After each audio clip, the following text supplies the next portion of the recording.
Now, if you learn what I'm going to show you now, you'll be able to instantly improve your graphic designs. For the first example, let's take a look at the second page of this portfolio template. Now, there are two use cases of what I'm actually pointing to with this first teaching. If you see under the caption, "What I do," we can see 3 sections, and each section has an icon next to it. Also on the right edge, the navigation bar also has some icons as well. But then if we look at this design for Nightwolf, do you notice any kind of icons displayed on this design here? Well, technically speaking, the graffiti behind the model is an icon graphic of sorts. But why am I showing you these designs with icons on them? Well, for a moment, imagine if these designs didn't have the icons displayed. The portfolio webpage would look less engaging, and the viewer would find it more difficult to link each paragraph to a specific skill. And then the Nightwolf design would look less urban and less trendy. So if you've followed along so far, you'll now understand that adding relevant icons to your designs can actually elevate things tremendously so. But here's how you can do it on your projects in real time, and also why it's so powerful. So this landing page is meant to be geared towards a photography type business. And as you can see, at the moment, it looks very cold, it's very uninspiring, and it's clearly in need of some major graphic design elements. When considering iconography and graphics, the first main thing we can do is to actually rearrange the typography and add a relevant graphic. In this instance, that being a camera. Now, this seems like such an obvious move, right? But when it comes to adding graphics or icons, we want to be obvious. We want to evoke a message or a sentiment to the viewer in double quick time. Now with the camera in place, we have no doubts as to what this page is all about. Then we can add a CTA in a different color to usher the viewer into a click funnel or just simply direct them to a sales page. This in of itself is actually an icon, but there is one more way we can improve this design in regards to icons and graphics, a very subtle addition. Instead of simply having the address in the bottom left corner as it is now, let's add a map location icon so it catches the viewer's eye, and they recognize that this is an address faster than if it was just simply a line of text.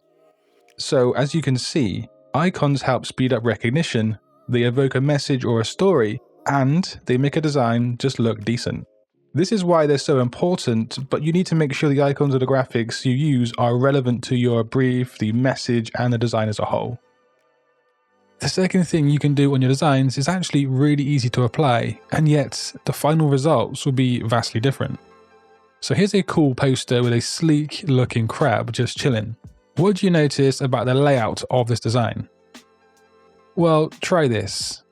We might look at the main body of the crab and that orange title text, and then we might follow the long crab's claw down to the next line of text.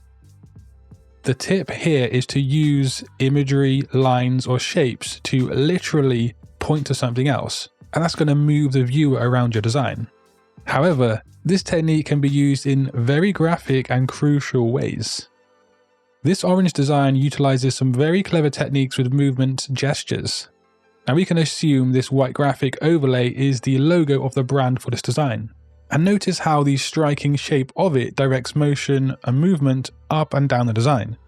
And this actually mimics the tall building's shape. But also notice how the white graphic here is also an icon. And that follows on from the first aspect that we learned in today's video. But there's something super important to understand on this design right here. Without the white icon, the design looks very static and somewhat uninspiring. When you have a design, look at the structure and which direction the eye may naturally move on that design. Then you can think how to apply graphics or assets that help that movement or emphasize it more. For example, on this third design here, we can see the wooden cladding on the building that stretches upwards. We then see bold white lettering that also stretches up, mimicking this kind of movement. But the fourth design does something slightly different. You can imagine, or you can see how the movement on this design is horizontal from left to right. But the designer has overlaid the image of the drink to connect 2 blocks of text. And this is diagonal instead of horizontal, almost like a ladder for you to move down visually.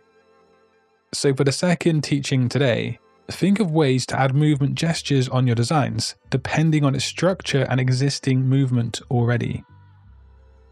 Many people know about balance on a design, but when it comes to applying it to an entire composition in a way that actually works, things may either look generic, boring, or just not functional. But that ends right now. This third way to improve your designs actually adds upon the previous teaching of movement gestures. On these graphic posters, we can say that the page fold can direct movement, but what do you notice about the layout or the balance on these designs? It's safe to say that each of these designs has an asymmetrical balance setup, and that's where we have most assets in one area of the design, or you could say more weight, and the directional movement moves away from it generally speaking. It then often leads to a CTA or a less populated area of the design, and this is a great technique to deploy on your own work. And here's another example with this Will Smith poster. And let's not mention that infamous slapping incident. Oh, that's hot. That's hot. But as you can see, a lot of the design's weight is at the top or to the mid section. And then we have some movement with vertical typography, his neck, his body, and that quotation mark. That then leads to the quotes where we have the second half of the asymmetrical balance present. The next way to improve your design isn't about adding anything. It's not about slapping graphics here, there, and everywhere. In fact, it's quite the opposite.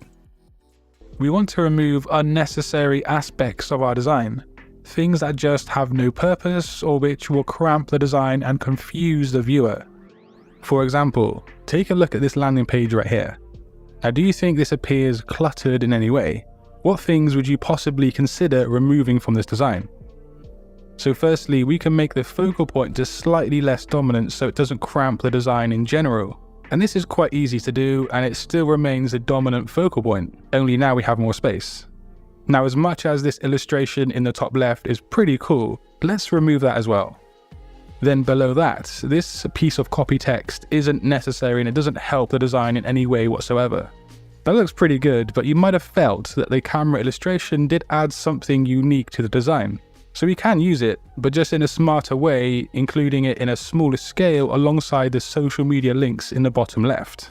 It's just a case of knowing what is needed, thinking about scale and white space, and just making the experience one that is smooth and comfortable for the viewer. Of course, it totally depends on your brief and the project that you're working on. It is possible that your brief calls for a very hectic and chaotic layout, but in general terms, we want to remove things that don't belong.